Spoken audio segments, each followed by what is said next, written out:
Hello everyone, welcome to our channel. ఈ వీడియోలో మనం సాంఘిక శాస్త్రం 8వ తరగతి పాఠ్యపుస్తకంలోని జమీందారీ వ్యవస్థ రద్దు పాఠానికి సంబంధించి కొన్ని ముఖ్యమైన ప్రాక్టీస్ బిట్స్ని చూద్దాం.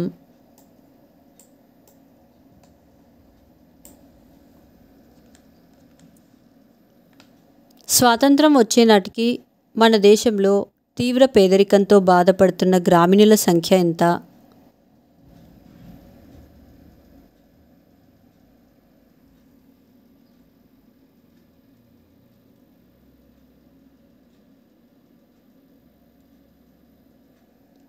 ఆన్సర్ 18.6 కోట్లు.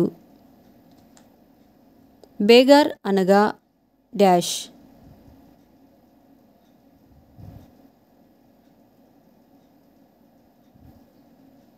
ఆన్సర్ వెట్టి.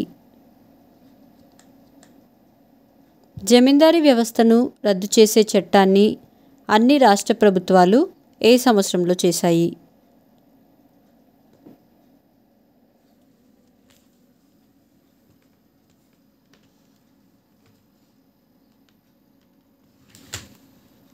ఆన్సర్ 1950వ సంవత్సరంలో.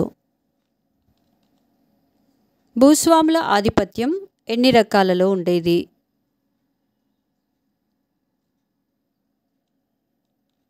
ఆన్సర్ 3 రకాలలో. 1955-56 భూ సంస్కరణలు పూర్తి అయిన తర్వాత సగానికి పైగా రైతాంగ కుటుంబాలకు ఎన్ని ఎకరాల కంటే తక్కువ భూమి ఉందని తెలుస్తుంది?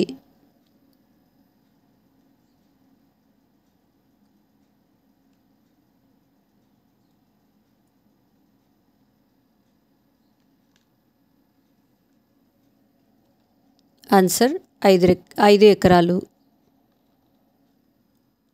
భారత ప్రభుత్వం జమీందారులు భూమి శిస్తు వసూలు చేసే విధానాన్ని రద్దు చేసి వారికి నష్టపరిహారంగా సంవత్సరంలో వారికి వచ్చే ఆదాయానికి ఎన్ని రెట్లు అధిక మొత్తాన్ని చెల్లించింది?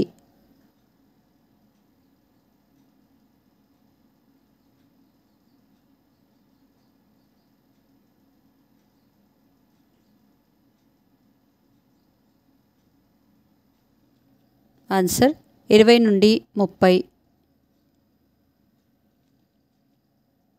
జమీందారులు సాగు చేసే భూమికి గల పేరేమి?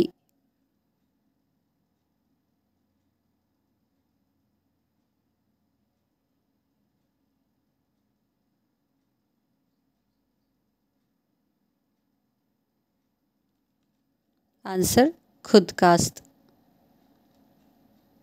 1950 నాటికి ఆంధ్ర, తెలంగాణ ప్రాంతం ఈ క్రింద ఇవ్వబడిన ఏ రాష్ట్రంలో ఉంది?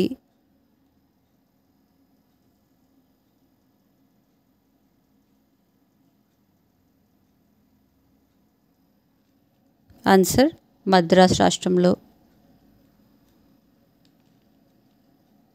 ఈ క్రింది వాటిని 1955-56లో భూ కమతాలలో వాటాతో జతపరచుము.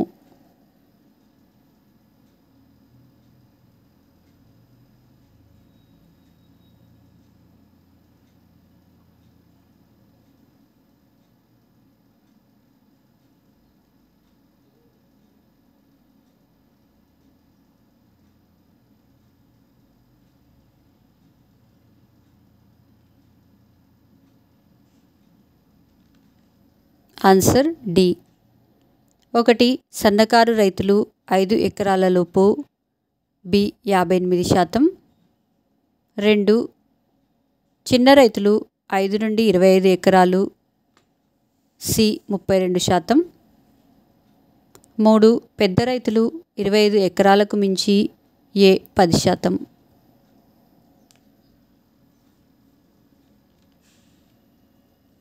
1950లో అమలులోకి వచ్చిన ఎస్టేట్ బిల్లు డాష్.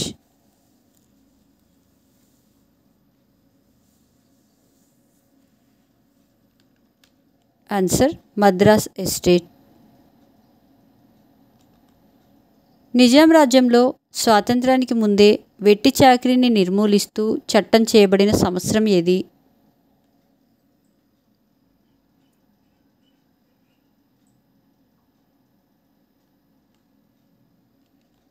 ఆన్సర్ 1927వ సంవత్సరం.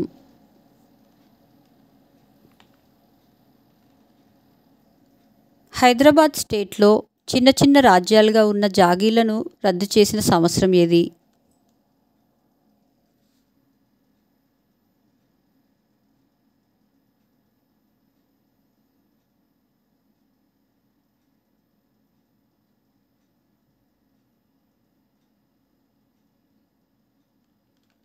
Answer 1949 August 15. స్వాతంత్రం వచ్చే నాటికి భారతదేశం ఎదుర్కొంటున్న సమస్యలలో ప్రధానమైనది ఈ క్రింది వాటిలో ఏది?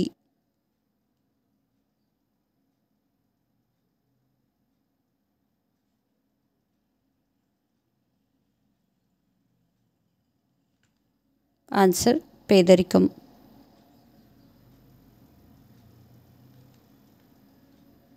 హైదరాబాద్ జాగీర్దారు నిషేధ చట్టం ప్రకారం కొన్ని రోజులలోనే పెద్ద పెద్ద జాగీర్లను ప్రభుత్వం స్వాధీనం చేసుకుంది.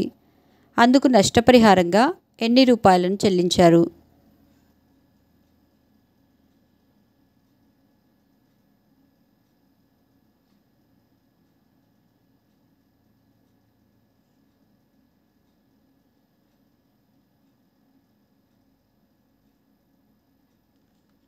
ఆన్సర్ 18 కోట్లు. హైదరాబాద్ జాగీర్దార్ నిషేధ చట్టం ద్వారా ఎంతమంది జాగీర్దార్లను తొలగించారు?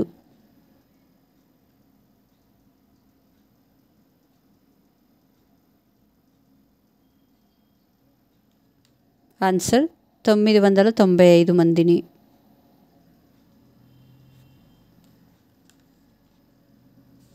జమీందార్ల భూమిని ప్రభుత్వం స్వాధీనం చేసుకుని కౌలుదారులను భూ యజమానులుగా ప్రకటించడం వలన ఎంతమంది కౌలుదారులు భూమికి హక్కుదారులయ్యారు?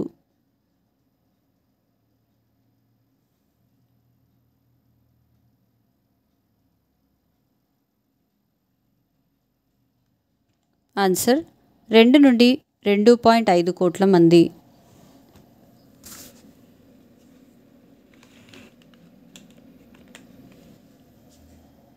ఈ క్రింద ఇవ్వబడిన ఏ సంవత్సరం నాటికి కౌలుదారులకు రక్షణనిచ్చే చట్టాలను నిజాం చేశాడు?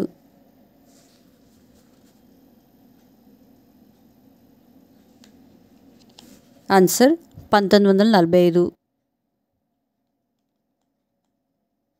భూదాన ఉద్యమంలో భాగంగా వినోబా భావే గారు ఎన్ని ఎకరాల భూమిని దానం పొందాడు?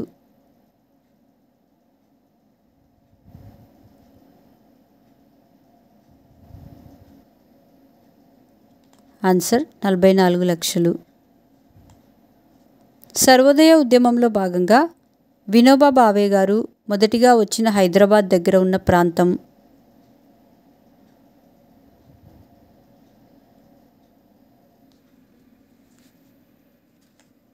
ఆన్సర్ శివరాంపల్లి.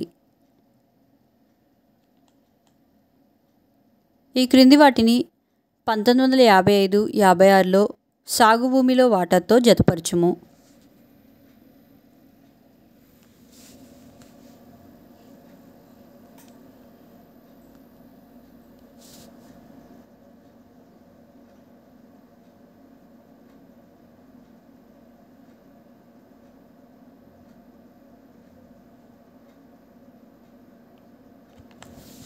Answer C. 1 సన్నకారు రైతులు 5 ఎకరాల లోపు బి 18%. 2 చిన్న రైతులు 5 నుండి 25 ఎకరాలు సి 44%. 3 పెద్ద రైతులు 25 ఎకరాలకు మించి ఏ 38%.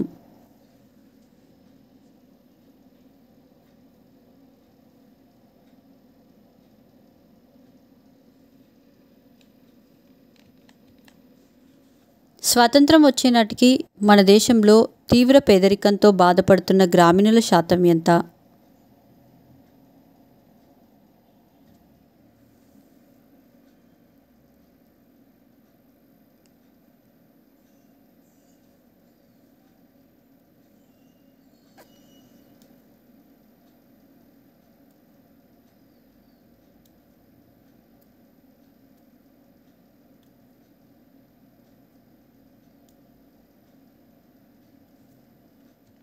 ఆన్సర్ 55%. అన్ని రకాల కౌలుదారులకు రక్షణ కల్పిస్తూ హైదరాబాద్ కౌలుదారీ చట్టాన్ని చేసిన సంవత్సరం ఏది? ఆన్సర్ 1950వ సంవత్సరం. 1950ల కాలంలో ఎన్ని సంవత్సరాలకి పైగా కౌలు చేస్తున్న వాళ్ళందరినీ రక్షిత కౌలుదారులుగా లేదా నామమాత్రపు చెల్లింపుల ఆధారంగా పట్టాదారులుగా చేశారు?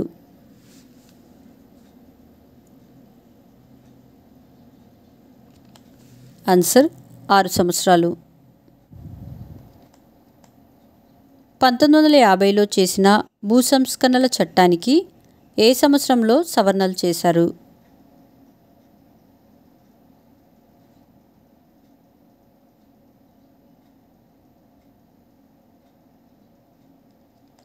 ఆన్సర్ 1954వ సంవత్సరంలో. ఈ క్రింది వాటిని 1980-81లో భూ కమతాలలో వాటాతో జతపరచుము.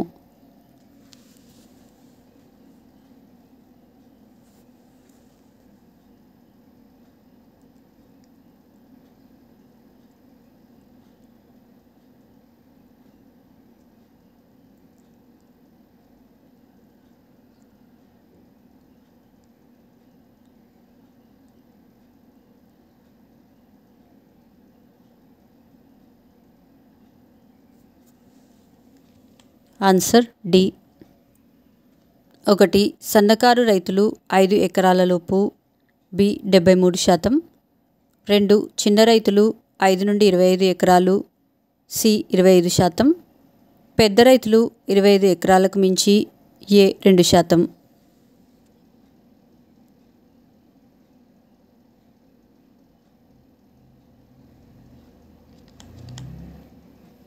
వినోబా భావే భూదాన ఉద్యమాన్ని ప్రారంభించిన రోజు dash.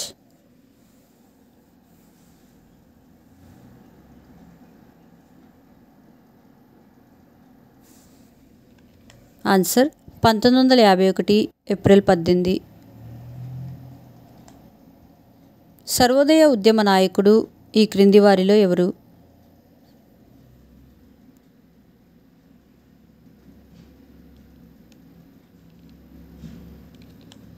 Answer Vinoba Bhave.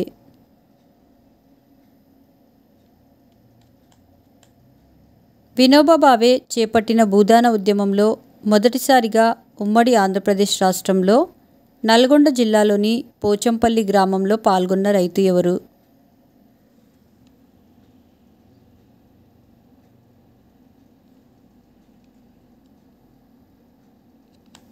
Answer వి రామచంద్రారెడ్డి. మద్రాస్ ఎస్టేట్ బిల్లు అమలులోకి వచ్చిన తర్వాత ఆ చట్టం ప్రకారం జమీందారులు ఇనాందారులకు మొత్తంగా ఎన్ని కోట్ల రూపాయలు నష్టపరిహారంగా చెల్లించారు?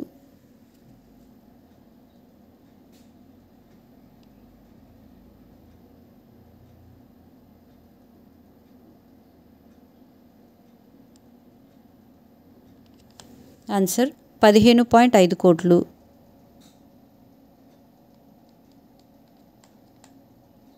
సర్వోదయ ఉద్యమంలో భాగంగా వినోబా భావే ఉమ్మడి ఆంధ్రప్రదేశ్ రాష్ట్రంలో పోచంపల్లికి పాదయాత్ర చేసి అక్కడ చెరువు దగ్గర ఏ చెట్టు కింద ప్రార్థనా సమావేశాన్ని నిర్వహించాడు?